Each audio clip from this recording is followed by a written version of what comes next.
दिसंबर 1910 और जनवरी 1911 में ब्रिटिश राज में पहली बार एक व्यक्ति को दो ट्रांसपोर्टेशन फॉर लाइफ सेंटेंसेस सुनाए गए थे। ये थे स्वतंत्र वीर विनायक दामोदर सावरकर। ये नाम सुन के काफी लोगों के दिमाग में आएगा कि इन्होंने तो गांधी को मारा था, ये तो ब्रिटिश एजेंट बन गए थे और ये क्योंकि ब्राह्मण थे इसीलिए आरएसएस ने इनको इतना पब्लिसाइज किया था।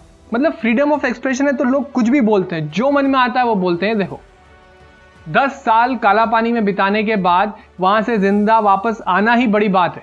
अगर आप भी ये सारी बकवास को मानते हैं तो ये वीडियो आपके लिए है। मैं आपको काला पानी के एक दिन की रूटीन बताऊंगा। I will walk you through it. आप सिर्फ अगर इमेजिन करके देख लो ना, वही बहुत है। इन्होंने 10 साल बिताए थे वहां, वो भी ऐसे लोगों के लिए लड़ने को जो इन्हीं के अगेंस्ट आज बेवकूफों जैसे ज्ञान फैल रहे। असली मजा तो वीडियो के एंड में आएगा, so stay with me. Welcome to the new episode of Breathing History. अगर आपको ये वीडियो पसंद आए तो इसे लाइक कमेंट करना मत भूलिएगा। वीडियो के एंड तक मैं वीर सावरकर के बारे में आपका ओपिनियन बदल ही दूंगा।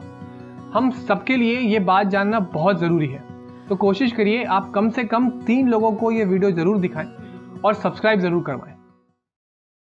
चलो एक दिन के लिए आपको वीर सावरकर बनाते हैं। तो आपकी सेल होगी 3rd फ्लोर पर, लास्ट वाली। आपको जूट का एक कपड़ा पहनना होगा जिसपे मार्क होगा D, which stands for dangerous, क्योंकि आप एक पॉलिटिकल प्रिजनर हो। उसी जेल में डकैत, मर्डरर, चोर, डाकू सब है, बट पॉलिटिकल प्रिजनर सबसे डेंजरस है और उनको ट्रीट भी सबसे घटिया किया जाता है। तो सुबह 6 बजे आपको उठाएंगे और गाली देते हुए सीधा काम पर ले जाएंगे। काम है नारियल को निचोड़ के उसमें से तेल निकालने का। एक दिन का कोटा होता है 15 लीटर, मतलब ये 15 लीटर की टंकी पूरी भरनी चाहिए हर रोज। तो सुबह 6 बजे से 11 बजे तक कोल्हू के बैल के जैसे लग जाओ मिल पर जाकर, बिना कुछ खाए पिए। जमादार साइड में बैठा होगा और अगर कोई रुका तो उसको मार पड़ेगी। ये मिल का काम इतना खतरनाक था कि जो नॉन पॉलिटिकल प्रिजनर थे उनमें सिर्फ 20 साल से कम उम्र के लोगों को ही करवाते थे। एक चक्कर लगाने में दम निकल जाता था। फिर 11 बजे खाना मिलेगा जो कि गालियों के साथ 5 मिनट में खत्म करना होता है।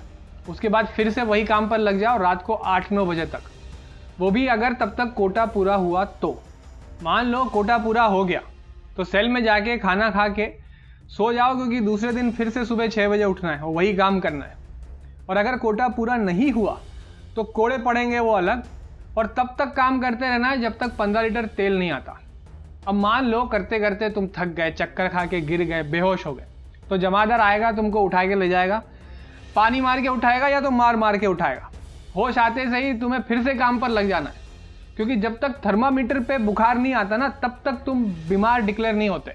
इस सब के साथ साथ जो दूसरी एट्रॉसिटीज आपको झेलनी पड़ेगी वो है कि अगर किसी दूसरे पॉलिटिकल प्रिजनर से बात करी तो 7 दिन तक खड़े रहो, कीड़े वाले चावल खाओ, और क्योंकि तुम वीर सावरकर हो तो जेल में बाकी सब लोगों को रिवॉर्ड दिया जाएगा तुम्हारे खिलाफ कुछ उल्टा सीधा बोलने के लिए। तो लोग मन मन से बातें बनाएंगे और जिसके कारण तुमको और कोड़े पड़ेंगे। तुम्हारे रूम से कोई नहीं दिखेगा अनलेस उसको फांसी दी जा रही है, और तुम्हारी आंखों के सामने तुम्हारे सगे भाई को टॉर्चर किया जाएगा और तुम कुछ नहीं कर पाओगे। 2011 में इजिप्ट की डेमोक्रेसी खत्म। कुछ महीनों पहले अफगानिस्तान में तालिबान आ गया, यूक्रेन इज अंडर अटैक, और पाकिस्तान और बांग्लादेश में 80% से ज्यादा पॉपुलेशन ये चाहती है कि वहां शरिया होना चाहिए।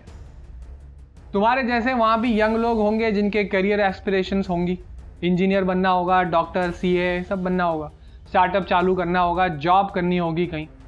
बट स्टेट लेवल पर जो हुआ उसकी वजह से उनकी लाइफ इधर से उधर होगी। एस्पिरेशंस होना चाहिए, बट बेवकूफों जैसे मुझे पॉलिटिक्स में इंटरेस्ट नहीं ये मत बोलो। पता नहीं किस गलत फहमी में रह रहे हो कि ये अज्यूम करके रखा है कि सब नॉर्मली चलता रहेगा। फिर से बोल रहा हूं, शुतुरमुर्ग की तरह रेत में सर घुसा लेने से प्रॉब्लम सॉल्व नहीं हो जाती। अभी जो मजे कर रहे हो ना वो वीर सावरकर जैसे लोगों के एफर्ट्स की देन है।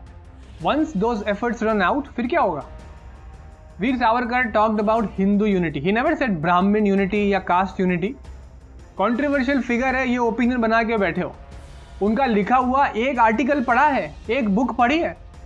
नहीं पढ़ा तो तुम में और ये सस्ते एंटरटेनर्स में कोई फर्क नहीं है जो बिना जाने पहचाने कुछ भी बकवास करते रहते। डिस्क्रिप्शन में लिंक दे रहा हूँ वेबसाइट की, जहाँ जाके फ्री में सब सामान अवेलेबल है।